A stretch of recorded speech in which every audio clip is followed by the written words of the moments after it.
Today, building defects, getting below the surface.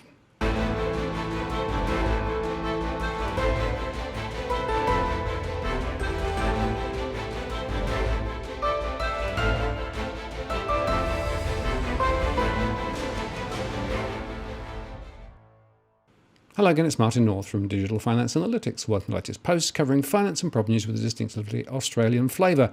Today, I'm joined again by property insider Edwin Almeida. Hi, Edwin. G'day, Martin. How are you going? Pretty good. How about yourself? Mate, we're going to be talking about building defects and getting below the surface, and I've just surfaced from underneath the blankets. Ended up with 2.5 weeks of chest infection. I've dumped Vicks and I've dumped Codral as sponsors, I'm telling you that. Onto my ginger tea. Ginger tea, that sounds good. Oh, yeah, well, I think it's quite timely, right? Because there was an ABC programme, Four Corners, on Monday evening.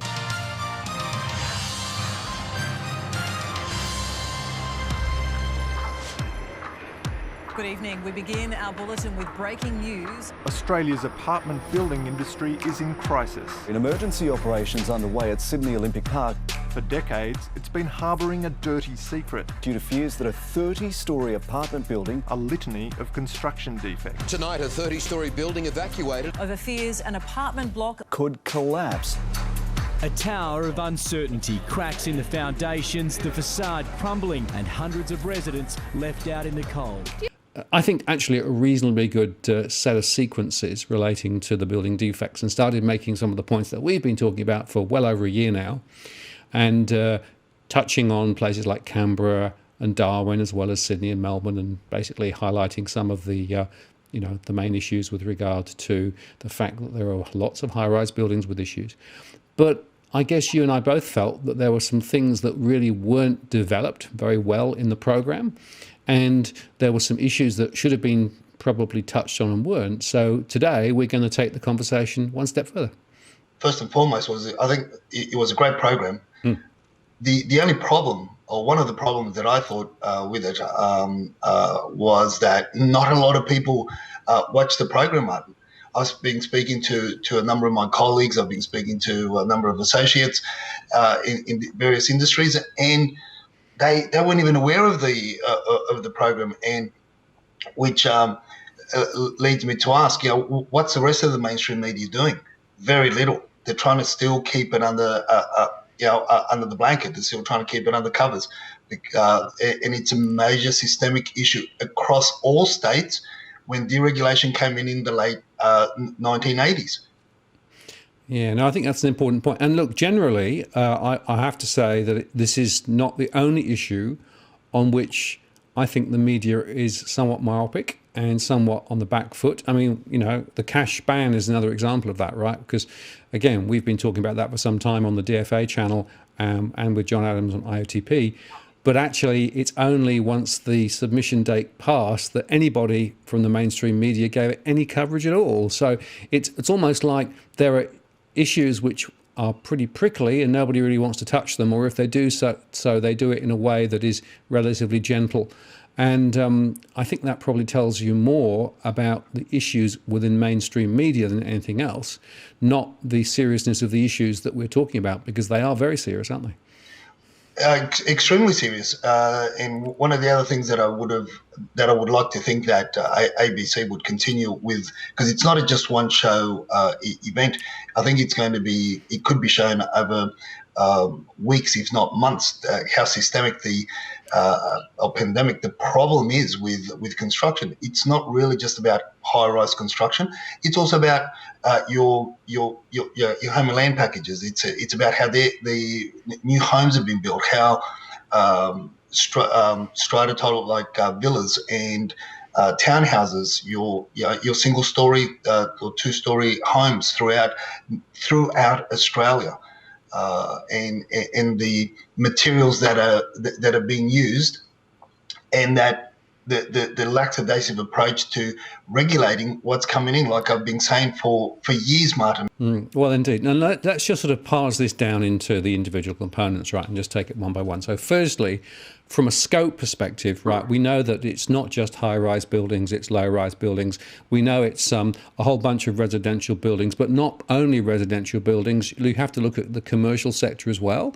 And even some public and civic buildings have the same issues with regard to poor building standards and quality. So this is a very, very broad and widespread issue. And I think it's fair to say that it's not just a particular state, it's pretty much across the whole of the Australian continent. So this is probably one of the biggest, most concerning issues that we have, and it's been running for at least 20 years, because in fact you can go back to 2002 and you can see some of the same conversations being made then in various committees about poor standards, etc., etc. So that's, I guess, the first point. Second point is that from a design perspective, and I think Four Corners did quite a good job on this, they made the point that quite often you might have a notable architect at the beginning of the process, but they step back very early in the process, and then it just falls apart and other people sort of make tweaks and changes, and there's no control system over those tweaks and changes that are being made, which means that you end up with a building that probably doesn't necessarily match the original design specifications, which, by the way, means that it may not actually meet the building regs that actually were originally designed in on day one, right? So that's the second issue. And the third issue is, of course, the materials one, which is, as you quite rightly say, people build down to a price these days. A lot of the materials come in from overseas. The quality control processes on those materials are very, very low. In some cases, there's only minor sampling done. And we know, I know that there are things like asbestos and lead, as you say, that actually creates issues down the track. And then, of course, you've got the supervisory processes, which essentially is, well, how do all the pieces hang together? Because effectively, if they don't hang together, where does the obligations lay? And it's not clear where the obligations lay. Very often building firms disappear and, can never be traced post. People's indemnity insurance may not cover the issues there. So essentially, at the end of the process, you have a whole bunch of occupiers and people using buildings who are potentially exposed to a range of risks. And those risks are from structural at one end, the building might fall down or cracks and things like that, through to things like mold, through to things like damp penetration, and even the ongoing risks relating to poor quality materials and asbestos, those sorts of things. This is a nightmare if you actually start thinking about it, if you take all those elements apart and just think about it holistically. So it's no wonder, perhaps, that people really don't want to talk about it, because they want to try and cherry pick off specific things, fix the Mascot Tower thing or the Opal Tower thing and hope that the issue goes away. But no, this is a structural issue in Australian building. It's a structural issue that's going to hit the economy very badly. And by the way, I reckon that there are more people probably living in defective buildings than buildings without defects. Yeah, the issue that I have, it's been known for decades, and people have closed, turned a blind eye to it all. And people in power, people that could have changed things, as you alluded to in the committee in the reports of 2002. It's amazing how things haven't evolved for the better. If anything, they've gotten worse. It's been compounded by the property Ponzi scheme and what we've been building. I mean, we have a go at a number of our Asian neighbours about the way that they build, but I'm telling you what, their buildings are going to be up a lot longer than what ours are going to be, and the thing is, because they know the materials that they're using, they know what not to do. The problem with us is that we don't know, or the majority of the community the population don't know the materials that have been used. So they're drilling into the gyprock, they're sending down the gyprock, they're cutting the gyprock, they're doing extensions, doing renovations with gyprock that is riddled with asbestos. So if you leave the sheet alone, it's okay. If it's coated, if it's protected if you just leave it alone, it's fine. But once you start drilling into it, once you start nailing into it, once you start cutting it up, and a lot of the people that do these renovations, they're not wearing full on gear. They're not wearing all the guidos I've seen in most of these television shows, even, which absolutely blows my mind. They're just wearing a dust mask, and yet in the shows on television that we've been watching for the last 15 years, they're bashing into the fibro of these old buildings and these old homes and buildings that have been built even here pre 1986, which again were riddled with asbestos, but they're just bashing into it. And you look at them, and they're wearing shorts, t-shirts, and a dust mask, and everybody's clapping and going high five and everything. In the meantime, these poor bastards aren't going to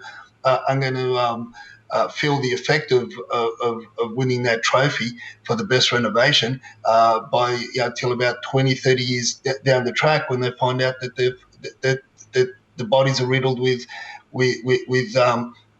cancer and tumours and the like. A lot of these homes and dwellings are riddled with all these toxins. I'll give you another example. If you're a contractor to a government body, and this is something that Bob the Builder from Newcastle told me when I was up there doing a shoot on Newcastle, as you saw that video. Now, he's telling me that anybody that contracts to any government department, in any government institution, and they have to retrofit or do any works to kitchens or any panels that are imported that are supplied by Bunnings, they can't buy it, and they can't install that stuff in the government offices or buildings or dwellings. They're not allowed to. Now, the government knows a lot of the stuff that's being imported that contain a lot of caustic materials that when we further cut them or grind them or sand them or drill into them, they produce toxins, fumes or dust. Now, they're aware of it, but the general public aren't. And yet, how many people do you know? I know about, off the top of my head, I know 5 people that have just bought kitchens from Bunnings in the last 6 months. And so why would you? Don't do it. But it's cheaper, it's easier, it's all these things that come to mind. But how many people don't know all the all the materials, the low grade quality materials that have been used, like in the high rise construction? I think they alluded a little bit to the asbestos in the gyprock that's been used throughout. And in the past, when we were building in the past, a lot of it was brick and render, Martin, and it was great. Give me the old brick and give me the old render, as opposed to all these new materials that are being used that contain all these toxins. Now you got EPS, expandable polystyrene, and now this material is used in a lot of commercial buildings. It's used in a lot of new construction because it's easy to erect. It's supposed to be better insulation. It's obviously it's cheaper for the consumer. Not that's really passed on. It's really cheaper for the builder, and it's an easier way out to get out. But these panels, they're hazardous. Now, again, if you leave it alone, it's okay, it's fine. But it's got fire retardants. It's got a lot of repellents that are being used in there to obviously keep the homes free from bugs and the like. But when that shit goes on, people don't die because of the fire. People die because of the toxic fumes, and fire departments are struggling to contain these fires. Not only that, but they themselves don't want to go into anywhere near these fires because of the toxins, the toxic smoke that comes out and the fumes that come out from these products. But yet, Martin, we are building nursing homes, we're building retirement villages, and we're building residential homes in the thousands throughout Australia with EPS, and it's something that's going to be bigger. A lot of Bob the Builder from Newcastle believes it's going to be bigger than what's happened with a bigger issue than what's happening with the high-rise construction. Yeah, well, almost everywhere you look, you can see these issues, and unfortunately, no one really is joining the dots. It seems to me, that as I said a little while ago, a lot of people are just sort of fixing, trying to fix a little bit of the problem, but it's structural and it's systemic. And of course, if you think about it from the point of view of somebody living in one of these buildings, be it a high rise or not, in a way, they've got a bit of a dilemma, because if they start raising issues as to where they live, or if they start seeing defects and they start raising questions about those defects, the risk is that the value of the property falls through the floor. So there's almost a bias towards, keeping quiet, don't mention it, don't talk about it, because if you do, then you're going to lose a ton of money. Right, so there's a natural bias not to want to talk about this stuff. And of course, the construction industry is desperate to try and continue to sell and build and sell and build. And in the current environment, with the approvals beginning to slide now, and with a lot more spare properties for sale, the chances of them being able to sell properties, particularly some of these new high-rise, is going down and down and down. So that's another issue from a commercial perspective. And then, of course, you've got the broader question in the public sector. If a lot of public buildings also have a lot of issues, then there's public liability issues that flow off the back of that as well. So even things like councils and local authorities also have potential risks and obligations. So as you turn over every stone, and try and drill further into this, you can see all the resistance and barriers and why it is that people don't really want to take the conversation further. Yeah, but see, this is the thing, Martin. This is where we need to really get serious with the local, state, and federal government. Why did they allow this shit to go on after the committee and after the review in 2002 of private certification? I mean, a lot of this stuff was brought up then. Brett Daintree, I think his name is, they gave evidence in that committee in a meeting that happened in the state parliament in last Friday or so. He also gave the same evidence in 2002. And when he sat down, I was just watching this whole interview, and when he sat down, he said, "Well, deja vu." And the panel members sort of said, "I beg your pardon." He said, "I've been here before," and he says, and he's been saying exactly what I've been saying all along.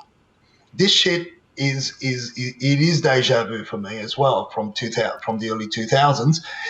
The only thing is that it's got this issue has gotten, this beast has gotten fatter, bigger, taller, and riddled with a lot more problems. At least back in the early 2000s, we were still manufacturing and a lot of the materials in-house.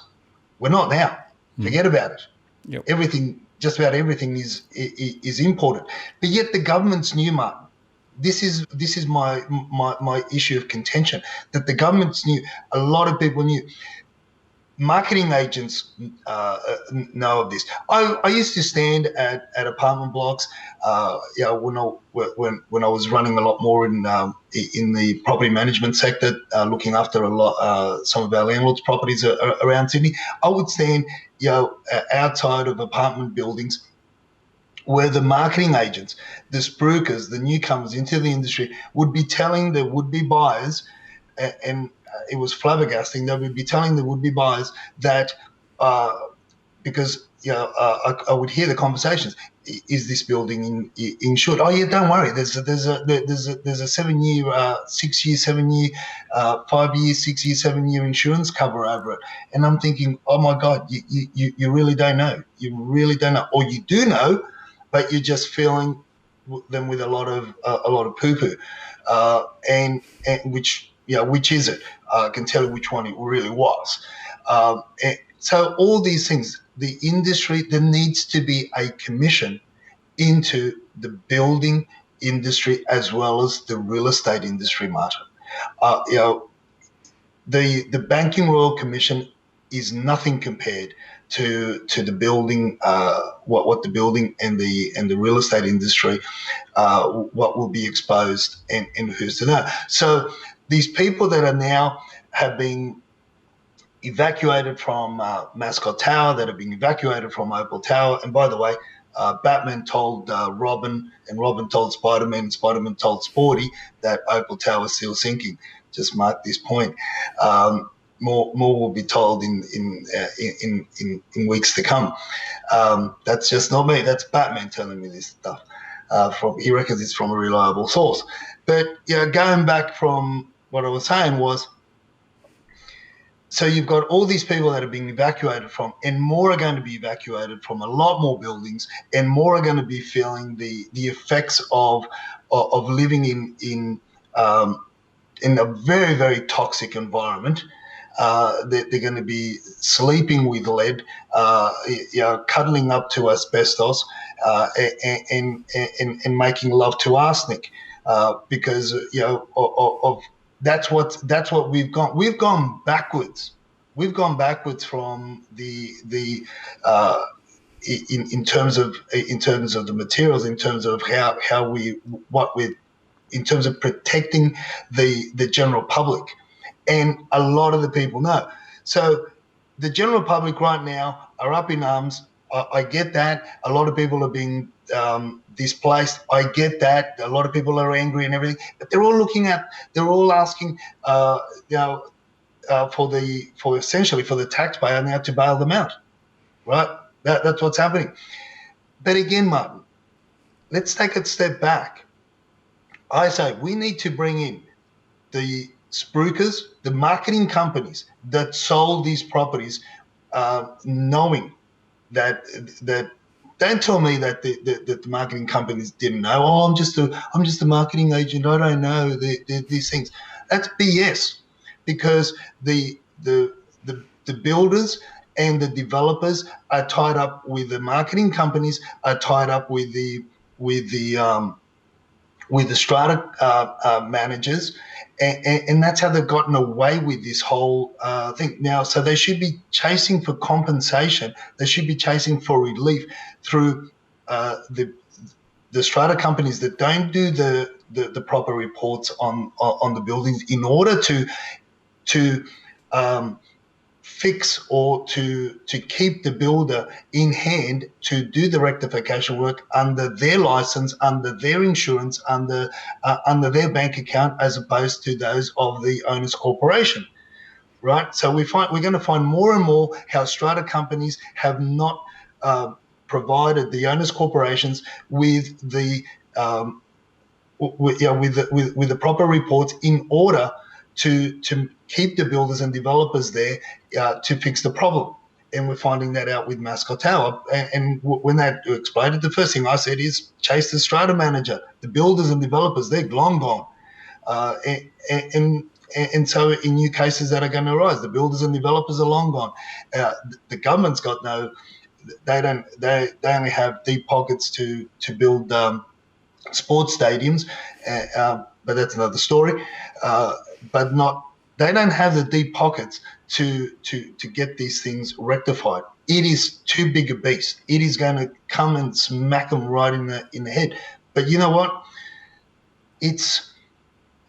People need to go to jail, Martin. People need to end up in jail from government bodies, local councils, state departments, and even federal, for that matter, for allowing this to get so big. And that's why I've been passionately trying to get this message across for the last 8-10 years, because of what I've seen in our private discussions, what I've told you, even more deeper into the incidents that I've been I've sat through, I've looked at, and this is what I say, that a lot of these spruiking companies selling all this new crap and all these buildings, they knew, because if I could find out, if I knew, they knew as well. So it's a huge mess, Martin. It really, really is a huge mess. Yeah, absolutely. So that, to sum up then, we know that this is as a tip of the iceberg. We know the issues. We know that many people are still in denial, and both that's in the regulatory environment as well as the particular managers and the particular property sector, as well, of course, as those who prefer just to look the other way. And add to there, think about the banks. Think about how much of the mortgages that they actually have against those properties that are now actually probably the mortgage is worth a whole lot more than the value of the of the properties that actually are there. No one's thought about the revaluation issue that should be flowing through to. Now, everywhere you look, you can see how this complex set of issues needs to be unpicked structurally and systematically. And I agree with you, Edwin. I think the only way is to have a formal Royal Commission into this whole sector. Because without it, we are never going to get to, one, the root cause issues, and two, a path that will really be able to start planning how to escape from this deep hole that we've dug ourselves.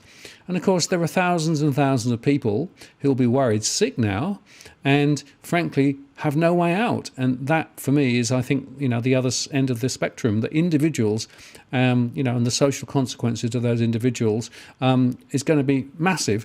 And the final thing I want to say is this, of course, not all builders are bad. Not all construction is, tarred with the same brush. But frankly, you've got to be sceptical at the moment, because until we've actually got some of this sorted out, you've got to assume that pretty much every building is at risk. People need to start looking closer, as I said, at my industry, and need to start looking closer and chasing the person that sold them the property, chasing the license, because we carry licenses. Property managers carry licenses. Strata managers carry licenses. Selling agents carry licenses, and we have professional indemnity insurance, and they need to start looking very closely at that sector in order to get compensation, in order to get relief, immediate relief, because the government is planning on not doing anything until 2023. And in the meantime, another 150, 240,000 apartments will be completed. Look, Victoria and Queensland at least are taking greater measures in order to sort things out. But in New South Wales, we don't even know, the general public don't even know what buildings have got issues or got problems, and they won't be disclosed. And it's this whole secrecy that is going to create even a lot more greater issues, as I said, because people don't know what they're drilling into. People don't know what they're cutting. People don't know what they're nailing into, and that is going to create a major problem health-wise. And again, and we can go on and on about mold and about the way construction. Like I said, give me the old good old brick with render and as opposed to all this other crap that's being imported, to all this fixed paneling and prefabricated paneling that's being imported that we don't know what it contains. No, Edwin. Well, I think that let's summarise then. So, one, we know that the issues are much more structurally systemic than even the Four Corners programme got to. We know that many of those issues will not be addressed unless there is more public pressure, and whether that pressure ultimately leads to a Royal Commission. But in the more immediate, I think your observation is dead right. Think about who sold you the property. Think about what obligation that they had. Did they fulfill those obligations? Because I think that is the fastest path to trying to find some resolution on an individual basis. But step back, we have a massive structural issue. And we made a post about 6 to 8 weeks ago that said this could cost the country $1 trillion easily, right? And I still think we hold by that. This is probably one of the most worrying economic issues that the country faces at the time, of course, when there are many other issues flying around too. So it's really important that people understand, and we've touched the surface, but we have to go deeper, don't we? Definitely, and it's as we've been saying, it's a Control-Alt-Delete moment for construction, and this complacency of the government's not wanting to take greater action. This commission needs to happen straight away. Yeah, as you say, Edwin, it's time to get real, isn't it? It is, and don't forget what Batman told me about Opal Tower. Edwin, I appreciate your time today, and thanks for your ongoing passion on this issue. I'm sure we'll be revisiting it again, but we want to hold people to account, and I think we should encourage the audience so to do as well. Hopefully things will change for the better. Yeah, well, that's what it's about, Edwin. This isn't just throwing stones at people for the sake of it. This is about making transformational change in the building sector, which is long overdue, but we believe it must come, and must come quickly. Definitely. Thanks, Martin. Thanks, Edwin. Good to talk to you. See you next time. I'm Martin North from Digital Finance Analytics. Many thanks for watching, and I'll see you again next time.